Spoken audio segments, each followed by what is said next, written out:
अच्छा सर तुसी फरमा रहा है कि साडी जिहड़ी माँ बोली है साडी ज़बान है कोई 15,000 साल पुरानी है। जी।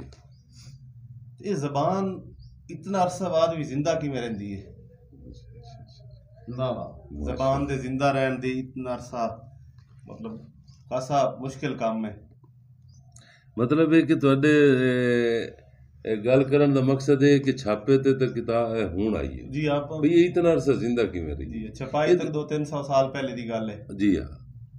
ਇਹ ਬੜਾ ਖੂਬਸੂਰਤ ਜਿਹੜਾ ਹੈ ਨਾ ਸਲੀਮ ਭਾਈ ਤੁਹਾਡਾ ਇਹ ਸਵਾਲ ਹੈ। ਮੈਂ ਆਪਣੇ ਨੌਲੇਜ ਦੇ ਮੁਤਾਬਿਕ ਜਿਹੜੀ ਹੈ ਨਾ ਜਾਂ ਜਿਹੜੀ ਸਾਡੇ ਵੇਖਣ ਦੇ ਵਿੱਚ ਗੱਲ ਆਈ ਹੈ ਉਹਦੇ ਬਾਰੇ ਗੱਲ ਕਰਨਾ। ਸਾਡੇ ਕੋਲ ਇੱਕ ਸਿਨਫ ਚੱਲਦੀ ਹੈ ਢੋਲੇ ਜਿਹੜੇ ਕਿ ਤੁਸੀਂ ਸੁਣਦੇ ਹੋ। ਜੀ ਢੋਲੇ ਸਾਡੇ ਖਾਸ ਤੌਰ ਤੇ ਚਨਾਰ ਰਾਵੀ ਦੀ ਬੜੀ ਮਸ਼ਹੂਰ ਸਿਨਫ ਹੈ। ਕੰਨੀ ਬੁੰਦੇ ਸੋਹਣੇ ਲੱਗਦੇ ਸਿਰ ਤੇ ਬੋਦੀ ਚਾਂਜੀ ਗੱਤਾਂ ਦੁੱਤ ਦਈਆਂ ਮੱਸੇ ਨਾਲ ਦੁੱਖਾਂ ਦੇ ਸਾਂਭੀ पछी रह गई पूणियां ओ तरकले खलीए तंद लीलांदी जींदियां दा हर कोई बेली होंदा मोयां दी कोई नहीं बांदा माल सिरांदी। वाह जी वाह। इस ते भी ना साडे दोस्तां काम कीता है। हुण बाद दे विच आके ना किताबां आईयां ने कन्ना बुंदियां दियां एडी जा साहब भी कीता मेरा ख्याल काल बुलंदी शायद उन्होंने कीता काल बुलंदी दूसरे अपने शारिब साहब कीता है। प्रोफेसर नूर अहमद साकिब होरा साहब कीता बहुत खूबसूरत काम उन्हें कीता लेकिन छापे ताईं ना आ सकिया। लेकिन इस तो पहले भी अज भी अपने कोल जेड़े असीं दौड़े या गज़ल आखण वाले नूं शायर आने ते जेड़े साडे दोस्त हैं नूं ढोले वाले नूं सैर आने। ते मैं चूंकि हुण भी असीं इस्लामाबाद भी अपने प्रोग्राम ते ढोले खाए ने ठीक है ना। पिछली वारी साडे कोल असलम मलाह आई इस बारी अल्ताफ कलियार और हरल साहबान अलियास हरल साहब बड़ा मतलब मैं इत्थे वेखना कि लोग अजे भी साडे जेडे पुराने बंदे ने अजे भी मतलब तरजीह देंदे ने बड़े जमीन ते बैठे होंदे ने वो ढोले आदे ने सारी सारी रात साडी जुबान नूं जिंदा रखण दे विच ढोले दा बहुत वड्डा किरदार है जी। मुड़ ਜਿਹੜੇ ਸਾਡੇ ਫੋਕ ਸਿੰਗਰ ਹਨ ਨਾ ਇਹਨਾਂ ਦਾ ਬੜਾ ਕਿਰਦਾਰ ਹੈ। ਮਸਲਨ ਹੁਣ ਤੁਸੀਂ ਜ਼ਬਾਨ ਦੇ ਹਵਾਲੇ ਨਾਲ ਵੇਖੋ ਨਾ ਤੇ ਤਾਲਿਬ ਹੁਸੈਨ ਦਰਦ ਸਾਡੇ ਇਲਾਕੇ ਦੇ ਇੱਕ ਸੱਥੀ ਗੁਲੂਕਾਰ ਅੱਲਾਹ ਨੂੰ ਜੰਨਤ ਜਾ ਦੇਵੇ ਬਹੁਤ ਵੱਡਾ ਨਾਮ। ਮੈਂ ਇਹ ਗੱਲ ਜਿਹੜੀ ਹੈ ਨਾ ਸਲੀਮ ਭਾਈ मैं किसी खुशामद तो हट के कर रहा मतलब साडे इलाके दे यकीनन तुसी वेखो उन्हां दे अल्फाज वेखो उन्हां दी तुसी अदायगी वेखो तुसी मंसूर अली मलंगी साहब नु वेख लो। क्या बात है जी क्या खान साहब बड़ा सुरीला आदमी है अल्लाह ताला उन्होंने। मैं अपने इलाके दी गल करदा पिया कि साडा इस जुबान दे विच हिस्सा पावन वाले इन्हां तो पहले जाओ साडे मतलब लोक थिएटर लगदे आन उस्ताद गामा नाई अल्लाह बख्श रवानिया अपना आमद अली आन 225 चिकाना चक वाले इत्थे तुहाडी गल अज भी थिएटर दा जेहड़ा रिवाज है ना वो मतलब बाकी साडे पंजाब विच तकरीबन खत्म हो गया लेकिन जेहड़ा है वो नूरपुर थल पेशाब दी जेहड़ी तहसील है साडी वो लोग अजे भी उस नाल जुड़े हुए ने अज भी जेहड़ा है 2021 दे विच भी थिएटर जेहड़ा है उत्थे बिल्कुल लगदा है और मेले ते लोग वेखदे ने। अच्छा इन्ना मैं जिक्र करदा पिया मंसूर अली मलंगी साहब होरां दा और मैं फैसलाबाद वालियां नूं डीसी साहब नूं दाद भी देना कि उन्हां दे नां ते एक मंसूर अली मलंगी रोड बणिया तालिब हुसैन दर्द दे नां ते भी एक रोड होना चाहिए जी। बस साडे अलमिया रहा ना जी फनकार दी या आर्ट दी साडे समाज जेड़ा है कदर नहीं कीती जांदी और ओदे बहुत सारे साडे मतलब पहलू हैं जी। ਹੁਣ ਤੁਸੀਂ ਵੇਖੋ ਨਾ ਆबिद हुसैन तमीमी साहब होरां दे नां ते आबिद हुसैन तमीमी रोड बने मतलब उन्हां दी मेहनत है ओदा फल ते है ना।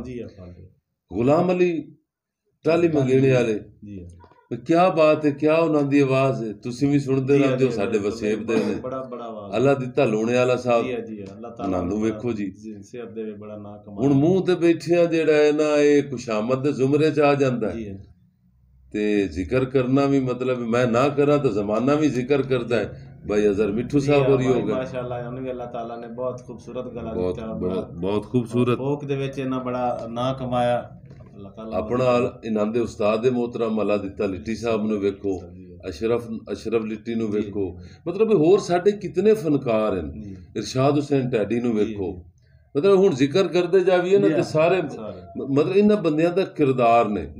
ਵੇਖੋ ਨਾ ਕਿ ਸਾਡੇ ਚੋਖੇ ਸਾਰੇ ਸ਼ਾਇਰ ਨੇ ਜਿਹੜੇ ਅਜੇ ਤਿਕਰ ਛਾਪੇ ਨਹੀਂ ਚੜੇ, ਲੇਕਿਨ ਉਹਨਾਂ ਦੇ ਨਾਂ ਗੁਲਾਮ ਯਾਸੀਨ ਸਾਹਿਬ ਨੂੰ ਵੇਖੋ, ਗੁਲਾਮ ਹੈਦਰ ਤਾਜ ਸਾਹਿਬ ਨੂੰ ਵੇਖੋ, ਮਤਲਬ ਉਸਤਾਦ ਰਿਆਜ਼ ਸਾਹਿਬ ਹੋਰਾਂ ਦੀਆਂ ਤਾਂ ਚਲੋ ਕਿਤਾਬਾਂ ਵੀ ਛਪੀਆਂ।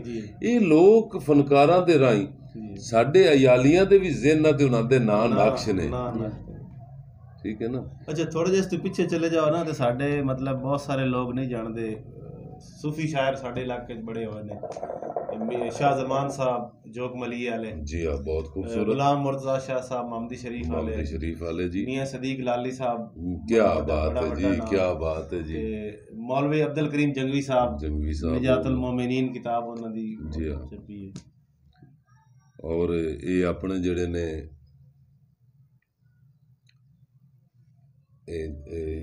अपनी साहबा मिर्जा जड़ी है हाफिज बरखरदार साहब और माशाल्लाह जप्पा साहब ने जनाब उन्हें एडिट भी किया। एक तो किस्सा साहिबा है हाफिज बरखरदार मुश्ताक सूफी साहब ते डॉक्टर सईद भुट्टा साहब ने किया, और उसके बाद फैसल जप्पा साहब ने मिर्जा ते रामू दी वार जड़ी है उन्होंने भी इतने साढ़े कोल मौजूद है। ये जनाब मिर्जा ते रामू दी वार है डॉक्टर फैसल जप्पा साहब ने माशाअल्लाह जी बड़ी मेहनत कर रहे ने साडे भाई ने जी, बल्कि हुण ते प्रिंसिपल ने ते बड़ा काम करते पे ने। हुण तुसीं वेखो ना हाफिज बरखरदार और साहिबा मिर्जा अली, हाफिज बरखरदार रांझा भी होए ने, हाफिज बरखरदार हंजरास साहब भी होए जेड़े कि साडे गुआणे दे नाल अगे मौजूद ने। ते चलो पुराना दौर है जी, बाज लिखता मिलदियां ने, बाज लोगां दे मुंह चो सुनने ते साडा दिल वैसे भी कोशिश करिए कि उन्हां दे नां जिक्र जेड़े ने ज्यादा इल्म ते जी सीना बसीना ही चलदा आया रिवायात दे तहत।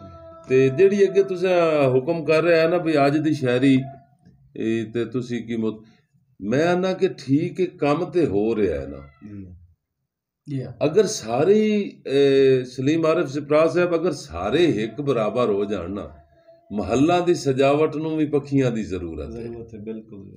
गरीबां नूं जमाने ते भला बेकार क्यों आखा, मतलब सारे दोस्त काम कर रहे हैं, ये अंधेरा होवे ते चानण दी अहमियत है, मतलब कोई नवा दोस्त है कोई मतलब पुराने लिख रहे ने, लेकिन मेरे ये सारे दोस्तां नूं गुजारिश है कि कोशिश करनी चाहिए कि शायरी नूं सीखिया जावे, बल्कि सीखण तो पहले पढ़िया जावे अच्छे अच्छे लोगों नूं पढ़िया जावे, लिखण लग्या मेहनत कीती जावे एक चीज नूं, ते वो मेरे ख्याल ज्यादा खूबसूरत हो सी।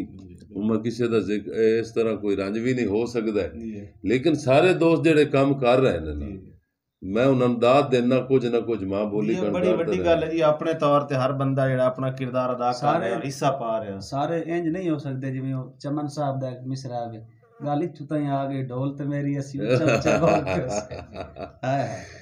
एक मैं तां नहीं सारा थे सुनी बैठा है। हुण तुसी ज़बान वेखो ना, उन्हां किस तरह सराखरी इस्तेमाल कीती ज़बान दी है। एक मैं तां नहीं सारा थे सुनी बैठा है जेड़ा ढोल ते मैं लड़े उससे, वाह जी वाह। गल इत्थों ताईं आ गई ढोल ते मेरी असी ऊंचे ऊंचे बोल पे उससे। बंदे 5-7 परे दे कोल बहा के जदा आ निर्वार की तो से रिया भोए खुतरेंदा उतू कोई ना वेखे जदा कूड़िया चमन की तो से। क्या बात है तुसी